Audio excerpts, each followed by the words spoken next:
गर्नलाई कोलगेट लाग्यो कोलगेट त साइडमा लागेछ त्यस्तै भयो नि मैले ब्रस गरेँ साथीहरू अनि म चाहिँ ब्रस गरिसकेर मैले चाहिँ ग्रिन टी भिजाएँ स्किन भिज्नलाई छोडिदिएँ त्यसपछि मनतातो पानी खाएँ मेरो चाहिँ बिहानीको सुरुवात मनतातो पानी खाएर हुन्छ साथीहरू हजुरहरूको के खाएर हुन्छ अनि मेरो छोरा चाहिँ भित्र आउँदा उठिसकेको रहेछ उसको बाबा ल्याएर पर्खिरहनु भएको रहेछ मलाई हेरिरहेछ त्यसपछि साथीहरू मेरो चाहिँ ग्रिन टी भिजेर रेडी भयो अनि म ग्रिन टी खान लागेँ राम्रोसँग भिजेको त रहेनछ त्यही पनि मैले जसोतसो सकाइदिएँ त्यसलाई पानी खाएर भ्याएपछि उता सरको चाहिँ फेरि नाटक सुरु भयो उहाँ चाहिँ सुते जस्तो गर्दै हुनुहुन्छ अनि म चाहिँ बडी देखाउँदैछु मेरो बडी सो गर्दैछु साथीहरू हेर्नुहोस् बडी सो गरिसकेर म चाहिँ फेरि किचनतर्फ जानुपर्ने हुन्छ किचनमा मेरो काम टन्नै छ किचनमा खानासाना बनाएँ छोरीलाई खुवाएँ छोरालाई फेरि छुट्टै खाना बनाउनु पर्ने हुन्छ अनि छोरालाई खुवाइसकेर म छोरी रेडी गर्दैछु स्कुल जानको लागि छोरीले चाहिँ मलाई माया गर्दैछ कि अनि छोरा चाहिँ मेरो खेल्दैछ एक्लै खेल्दैछ ऊ चाहिँ उसलाई फेरि एक्लै छोडेर जानुपर्ने हुन्छ काका अनि छोरी र म चाहिँ स्कुल जाँदैछौँ फेरि उसलाई ढिलो हुन्छ स्कुल पुर्याउनको लागि छोरा पनि एक्लै घरमा छ अनि त्यसपछि छोरी र म गफ गर्दै स्कुल जाँदैछौँ स्कुल पनि आइपुग्न लाग्यो सबै साथीहरू जाँदै रहेछ छोरीको अनि म फलफुल पसलतिर लागेँ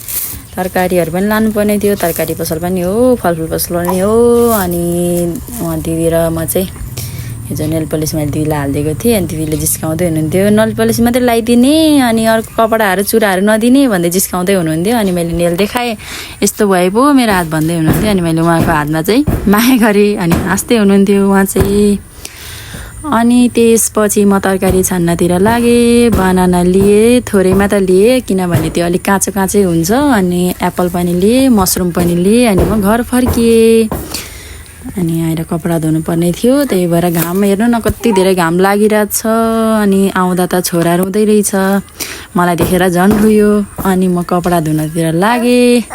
घाम टन्नै लागिरहेछ अनि त्यसपछि कपडा धोएर मात्रै छोरा पक्रिन्छु भनेर कपडा धोएँ अनि कपडा धोएर पनि सकेँ अनि घाम मजाले लागिरहन्छ तर राम्रोसँग सुक्दैन होला पानी परिहाल्छ होला अनि छोरासँग कपडा धोइसकेर छोरालाई एकछिन पक्रिएँ छोरासँग खेल्न थालेँ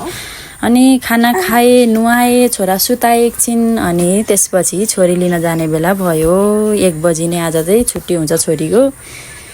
एक्जाम छ र त्यही भएर